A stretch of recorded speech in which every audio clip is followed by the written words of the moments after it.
कि ट्रक वाले बस वाले ना ऊपर ही चढ़ा देंगे। इससे पता नहीं कितने लोगों की मौत हुई थी। कोई लड़कियां जा रही है तो उन्हें लग रहा है कि मैं उन्हें छेड़ रहा होता हूँ।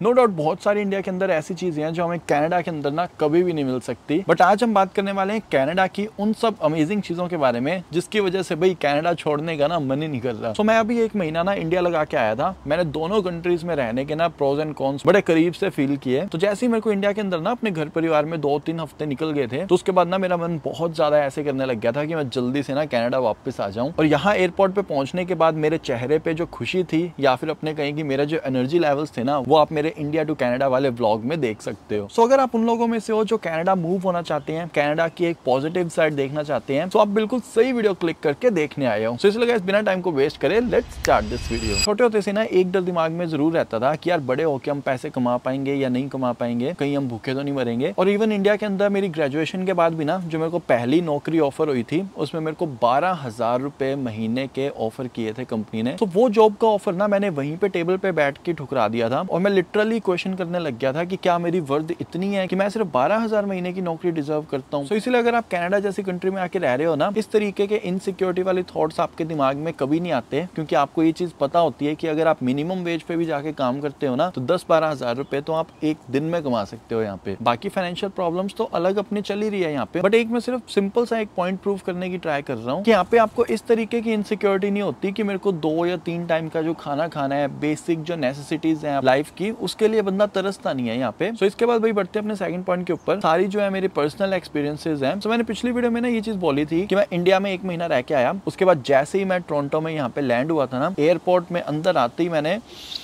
गहरी सांस ली। और सच्ची बता रहा हूँ, आपको पीछे भी दिख रहा होगा, एयर की जो फ्रेशनेस और क्वालिटी है ना यहाँ पे, वो बिल्कुल भी मैच नहीं कर सकते हम। दिल्ली में इतने पोल्यूशन में रह के आया था, बहुत बुरा हाल हो रखा था कंजेशन वगैरह से। और मेरा जो सारा बचपन भी था ना, वो भी सारा एलर्जीज में ही निकला है। मैंने महीने में 20 दिन ना मोंटेर एफएक्स नाम की जो टैबलेट होती है वो खाई है। तो सांस लेना बहुत सिंपल सी चीज है, बट बहुत जरूरी चीज भी है हमारी बॉडी के लिए। और सिर्फ ना एयर पोल्यूशन पे आके बात खत्म नहीं होती है, नॉइस पोल्यूशन से भी मैं इतना ज्यादा परेशान था ना। जैसे ही मैं इंडिया पहुंचा, लगभग 3 से 4 दिनों तक मैं इतना ज्यादा फ्रस्ट्रेटेड रहा था, क्योंकि यहाँ पे आपको बिल्कुल भी शोर नहीं सुनाई देगा। और इंडिया के अंदर हमें रोड्स के हालात पता है कि किस तरीके से सब हॉर्न पे हॉर्न मारी जाएंगे। कुछ पॉपुलेशन डेंसिटी भी अपने इंडिया में ज्यादा है, सो वहाँ पे बहुत ज्यादा नॉइस पोल्यूशन रहता है। सो इसलिए ना एक मेडिकल टर्म भी होती है टिनिटस। इससे भी हमारे इंडिया में ना बहुत से लोग सफर करते हैं और मोस्ट ऑफ द टाइम ना लोगों को पता भी नहीं चलता कि हमें इस तरीके की प्रॉब्लम हो रखी है नॉइस से। इसमें होता है क्या है कि अगर आपको बिल्कुल शांत एनवायरमेंट में ले जाएंगे ना, जहाँ पे पिन ड्रॉप साइलेंस होगा, तो आपके कानों में ऐसे लगेगा कि कोई घंटियां सी बजा रहा है। और ये प्रॉब्लम कब आती है? जब हम कंटिन्यूअसली बहुत ज्यादा नॉइस के प्रेजेंस में रहते हैं। उसके बाद फिर बात करते हैं आगे रोड सेफ्टी के बारे में। जिस टाइम मैंने इंडिया जाना था, उससे 10-15 दिन पहले की बात है, मेरे पेरेंट्स कहीं जा रहे थे तो उनका एक्सीडेंट हो गया था किसी एनिमल की वजह से। एनिमल आगे आ गया था कार के। रोड सेफ्टी का कंसर्न भी अगर अपने लेके चले ना, तो यहाँ पे आपको रोडों पे घूमते हुए पशु नहीं दिखेंगे और सभी रूल्स को बहुत स्ट्रिक्टली बहुत अच्छे से फॉलो करते हैं। जिस टाइम मैं इंडिया में रहता था ना, कोई भी बाहर से आता था तो ऐसे लगता था कि यार ये क्या फालतू में नौटंकी कर रहा है। बट इस बार जब मैं पहुंचा ना, मैं लिटरली राम राम करता ना दिल्ली से अपने घर तक आया था, क्योंकि ऐसा लग रहा था कि ट्रक वाले बस वाले ना ऊपर ही चढ़ा देंगे। कोई लेन का मतलब नहीं है, सब जहां जगह मिल रही है घुसा रहे हैं। पेडेस्ट्रियंस की कोई वैल्यू नहीं है, भाग भाग के रोड क्रॉस कर रहे हैं। और कितनी ट्रेजेडीज हर दिन न्यूज में हम सुनते भी हैं। उस मामले में भी जब आप कनाडा जैसी कंट्री में आके रहने लग जाते हो ना, आप आदी हो जाते हो इस एनवायरमेंट के, और उसके बाद वापस जाके उन्हीं सब चीजों में एडजस्ट होना बहुत ज्यादा मुश्किल हो जाता है। अब एक छोटा सा फनी एग्जाम्पल देता हूँ। यहाँ पे अगर कोई पेडेस्ट्रियन ना रोड क्रॉस करना चाह रहा है, तो गाड़ी वाले ना 100 मीटर दूर से ब्रेक लगानी स्टार्ट कर देते हैं और रोक के बड़े अच्छे से पेडेस्ट्रियन को निकाला जाता है। अब ये आदत मेरी यहाँ पे पड़ रखी थी। तो इंडिया में भी कोई बंदा आगे आया था तो मैं गाड़ी रोक लेता था, तो पीछे वाला तो गालियां देता ही था कि तू रुक क्यों गया। जो पेडेस्ट्रियन भी है, अगर कोई लड़कियां जा रही है तो उन्हें लग रहा है कि मैं उन्हें छेड़ रहा होता हूँ। तो बड़े फनी से इंसिडेंट्स हुए थे अभी इंडिया जब मैं गया था। और साथ में अपने आगे बढ़ते हैं, घरों पे आते हैं। अब देखो, हर बंदा ना घर के अंदर एसी अफोर्ड नहीं कर सकता, और चलो आजकल मोस्टली घरों में एक आधा एसी बंदा लगवा भी लेता है। उसके बाद होता क्या है, जब भी अपनी मम्मियां किचन में काम कर रही है, वो बेचारी पसीने में काम कर रही होती है, या फिर हमें 50 डिग्री टेम्परेचर में कभी वॉशरूम जाना पड़ जाता है, तो वो मेरे को बताने की नीड ही नहीं है कि कितनी प्रॉब्लम्स होती हैं। सो ये ना बड़ी छोटी छोटी सी चीजें होती हैं। कनाडा के अंदर ना मैटर नहीं करता आप अमीर हो या गरीब हो या मिडिल क्लास हो, आपको सारी बेसिक नेसेसिटीज ना हर घर में मिलती है। फॉर एग्जांपल, हम रेंट के घर में भी रह रहे हैं, हमें पूरी सेंट्रल हीटिंग एंड कूलिंग मिलेगी। फॉर एग्जांपल, बाहर चाहे -30 है, चाहे +30 है, चाहे 0 डिग्री है, डजंट मैटर, पूरे घर के अंदर सेम टेम्परेचर होगा। चाहे आप किचन में घूमो, चाहे आप वॉशरूम में घूमो, चाहे आप बेसमेंट में घूमो, चाहे अपने बेडरूम में रहो, और बाकी भी सारी फैसिलिटीज हर घर में मिलती है। आपको आपको ऑटोमेटिक मशीन्स तो मिलेंगी कपड़े धोने के लिए, बर्तन वगैरह धोने के लिए। प्लस आपको अगर आपके कपड़े ड्राई भी करने हैं तो बाहर सुखाने की नीड नहीं है, हर घर के अंदर आपको ड्रायर्स भी मिलेंगे जिसमें आप अपने कपड़े सुखा सकते हो। सो प्रैक्टिकली स्पीकिंग ये सारी चीजें ना बहुत जरूरी होती है हमारे कन्वीनियंस के लिए। और इंडिया में कभी कभी मेरे को फील होता है कुछ चीजें ऐसी हैं जो कि बहुत बेसिक है, हर घर में होनी चाहिए, बट स्टिल इंडिया के मोस्ट ऑफ द घरों में वो चीजें नहीं मिल पाती। इसके बाद अपने बढ़ते हैं सबसे मेजर पॉइंट के ऊपर, जो कि डिफरेंस मेरे को बहुत बड़ा लगा है। ये सच किसी से भी नहीं छुपा है, न्यूज चैनलों पे भी बहुत स्टिंग ऑपरेशन हुए हैं कि इंडिया के अंदर कितनी मिलावट हो रही है फ्रूट्स के अंदर, वेजिटेबल्स के अंदर। कोई पनीर की जगह रबड़ बेच रहा है, केसर की जगह पता नहीं क्या ही वो डाल के बेच रही हैं। वे प्रोटीन खा खा के बॉडी बिल्डरों के लिवर फेलियर्स हो रहे हैं। पंजाब के अंदर कुछ दिन पहले न्यूज आई थी कि शराब के अंदर गंदी स्पिरिट्स मिक्सिंग कर करके बेच रहे हैं, जिससे पता नहीं कितने लोगों की मौत हुई थी। तो लोग आजकल इतने मजबूर हो रखे हैं, मैंने खुद ने देखा है। हमारे खुद के भी घर वाले बहुत सारे इस तरीके के काम कर रहे हैं कि वो खुद सब्जियां उगा के खा रहे हैं। मैंने गाइस बहुत डाउन टू अर्थ पर्सन हूं और मैं आपसे भी ना एक बड़ा सिंपल सा क्वेश्चन करता हूं कि आखिर इंसान को चाहिए क्या होता है? एक घर जिसके अंदर उसे सारी सुख सुविधाएं मिल जाए, 3 टाइम का खाना जो उसको बिना मिलावट वाला मिल जाए, अच्छी हवा जिसमें कि वो सांस ले, और घूमने फिरने को अच्छी अच्छी नेचुरल सी चीजें हो जहाँ पे वो हर दिन जाके आ सके। तो ये सारी जो छोटी छोटी चीजें होती है ना, जो रियल चीजें होती हैं, तो उन सब में मेरा यहाँ का जो एक्सपीरियंस रहा है ना, वो पूरा बिल्कुल कहते हैं ना पॉजिटिव रहा है। एंड मैं भी देखो खुद को कंपेयर कर सकता हूँ कि भाई फलाना बंदा तो रेंज रोवर पे घूम रहा है, दूसरा एक और बंदा है जिसने बहुत बड़ा खुद का घर ले रखा है। तो इस तरीके की अगर मेंटालिटी लेके आप चलोगे ना, तो भी आप जिंदगी में ना कभी भी खुश नहीं रह सकते। तो भी मेरे तो हमेशा से छोटे छोटे से सपने थे, और जिस तरीके की ड्रीम लाइफ में जीना चाहता था ना, मैं ये चीज कह सकता हूँ कि finally I am blessed with that kind of life. और देखो लाइफ में अप एंड डाउन चलते रहते हैं, मेरे साथ भी चल रहे हैं, और इसी को देखो लाइफ कहते हैं। तो गाइस लास्ट में ना मैं यही चीज बोलूंगा कि कनाडा के पास ना हमें देने के लिए